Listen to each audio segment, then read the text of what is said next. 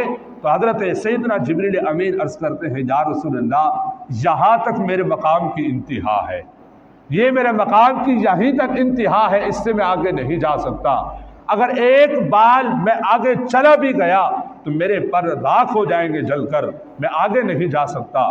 اب نبی علیہ الصلوۃ والتسلیم نے حضرت سیدنا جبریل امین علیہ الصلوۃ والتسلیم کو وہ بات یاد دلوائی کہ جب آپ کے دادا حضرت سیدنا ابراہیم علیہ الصلوۃ والتسلیم کو کنویں میں جب آپ کو آگ میں ڈالا جا رہا تھا تو حضرت سیدنا جبریل امین علیہ الصلوۃ والتسلیم اس مقام سے دوڑتے ہوئے آتے ہیں اور سیدنا ابراہیم علیہ الصلوۃ والتسلیم کو اس آگ میں جانے سے بچاتے ہیں، اور پھر ان سے یہ عرض کرتے ہیں، اگر کوئی آپ کا کوئی پیغام ہو تو مجھے بتا دیجئے، میں وہاں تک جا سکتا ہوں جہاں کوئی بھی نہیں جا سکتا۔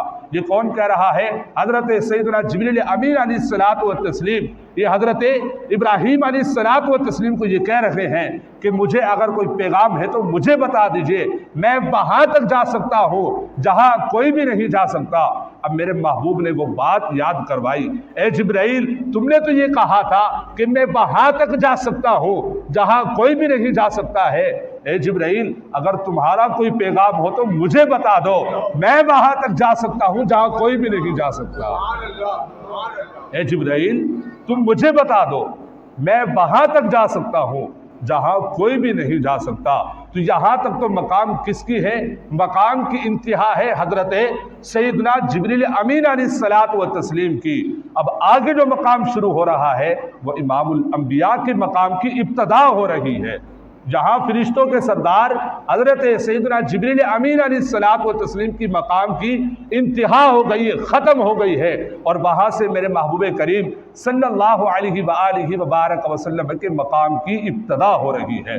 پھر رب ذوالجلال نے جہاں تک چاہا، فتاوی رضویہ کے اندر اعلیٰ حضرت فرماتے ہیں کہ رب ذوالجلال نے جہاں تک اپنے محبوب کو چاہا لے گیا، اور جو آپ کو انعامات سے سرفراز فرمایا، جو انعامات کیا رب ذوالجلال نے آپ کی ذات پر، پھر رب ذوالجلال کا نبی علیہ الصلوۃ والتسلیم نے سر کی آنکھوں سے دیدار کیا، تو کلام پاک بھی اس بات کی گواہی دیتا ہے، ثم دنا فتدلی فکان قاب قوسین او ادنا، کہ اتنا قریب ہو گئے۔ یہ کہا جاتا ہے ایک تیر کتنا بڑا ہوتا ہے؟ اتنا بڑا ہو جائے گا کہ اس سے یا اس سے بھی کم کا فاصلہ رہ گیا تھا کہ رب ذوالجلال کا اس قدر قریب سے رب ذوالجلال کا آپ نے دیدار کیا، رب ذوالجلال کا جلوہ دیکھا۔ تو یہ کلام پاک بھی اس بات کی گواہی دے رہا ہے۔ تو میرے دوستو، پھر رب ذوالجلال نے آپ کو تحائف بھی پیش کیے۔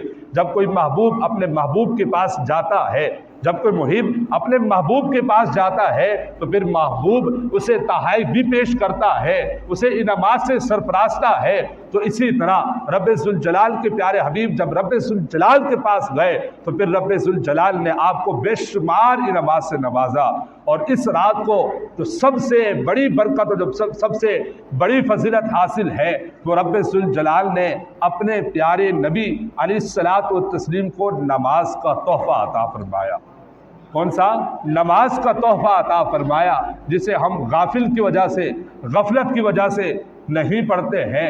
ہم یہی دعا کرتے ہیں کہ آج کے دن کی نسبت سے، آج کی برکت کی نسبت سے، آج کے دن کے صدقے سے رب ذوالجلال ہم سب کو 5 وقت با نماز ادا کرنے کی توفیق عطا فرمائے۔ وہ نماز نبی علیہ الصلوۃ والتسلیم نے ارشاد فرمایا کہ میری آنکھوں کی ٹھنڈک نماز ہے۔ ہم نبی علیہ الصلوۃ والتسلیم کے محبت کے تقاضے تو کرتے ہیں، نبی علیہ الصلوۃ والتسلیم سے پیار محبت کے تقاضے کرتے ہیں، لیکن نبی علیہ الصلوۃ والتسلیم ارشاد فرماتے ہیں کہ نماز میری آنکھوں کی ٹھنڈک ہے۔ جب ہم نبی علیہ الصلوۃ والتسلیم کی آنکھوں کی ٹھنڈک نہیں بن سکتے ہیں تو پھر ہمارا یہ نعرے لگانے کا مقصد کیا ہے؟ تو پھر ہمارا یہ بلبلہ کرنے کا مقصد کیا ہے؟ نبی علیہ الصلوۃ والتسلیم نے ارشاد فرمایا ہے کہ نماز میری آنکھوں کی ٹھنڈک ہے۔ تو پوری گفتگو کا خلاصہ یہی ہے، نبی علیہ الصلوۃ والتسلیم نے ارشاد فرما دیا ہے۔ نبی علیہ الصلوۃ والتسلیم جب معراج پر گئے، جب آپ نے جہنم کو دیکھا، جب جہنم کی ہولناکیوں کو دیکھا تو آپ دیکھ رہے ہیں کہ ایک شخص اپنے سر کو کچل رہا ہے اور پھر اس کا سر دوبارہ سے صحیح ہو جاتا ہے، پھر اس کا سر دوبارہ سے کچلا جا رہا ہے، وہ خود کچل رہا ہے۔ اب آپ نے حضرت سیدنا جبریل امین علیہ الصلوۃ والتسلیم سے یہ فرمایا، اے جبریل یہ شخص کون ہے جو بار بار اپنے سر کو کچل رہا ہے؟ نبی علیہ الصلوۃ والتسلیم نے جب یہ حضرت سیدنا جبریل امین سے فرمایا تو سیدنا جبریل امین عرض کرتے ہیں کہ یا رسول اللہ، یہ وہ شخص ہے جو نماز میں غفلت کیا کرتا تھا، نماز میں سستی کیا کرتا تھا، تو یہ وہ شخص ہے۔ تو نبی علیہ الصلوۃ والتسلیم نے ارشاد فرمایا کہ نماز میری آنکھوں کی ٹھنڈک ہے۔ تو خلاصہ کلام یہ ہے کہ ہم نبی علیہ الصلوۃ والتسلیم کی شان بھی بیان کرتے ہیں، نبی علیہ الصلوۃ والتسلیم سے محبت کے تقاضے بھی ہم بیان کرتے ہیں۔ تو نبی علیہ الصلوۃ والتسلیم کے اس فرامین کو، اس فرمان کو بھی ہم اپنا لیں، ہم 5 وقت با جماعت نماز مسجد میں آ کر ادا کریں۔ آج سے یہ نیت کرتے ہیں اللہ تعالی ہم سب کو 5 وقت با نماز ادا کرنے کی توفیق عطا فرمائے۔ رب ذوالجلال ہم سب کو نبی علیہ الصلوۃ والتسلیم کی پکی سچی محبت نصیب عطا فرمائے۔ اور جو کچھ میں نے آپ کے سامنے کلمات کہے، اس کے اندر جس قسم کی بھی غلطی، گستاخی، بے ادبی ہوئی ہو، رب ذوالجلال اپنی رحمت کی بطوفیل اسے معاف فرمائے۔ آمین آمین۔ وما علینا الا البلاغ المبین۔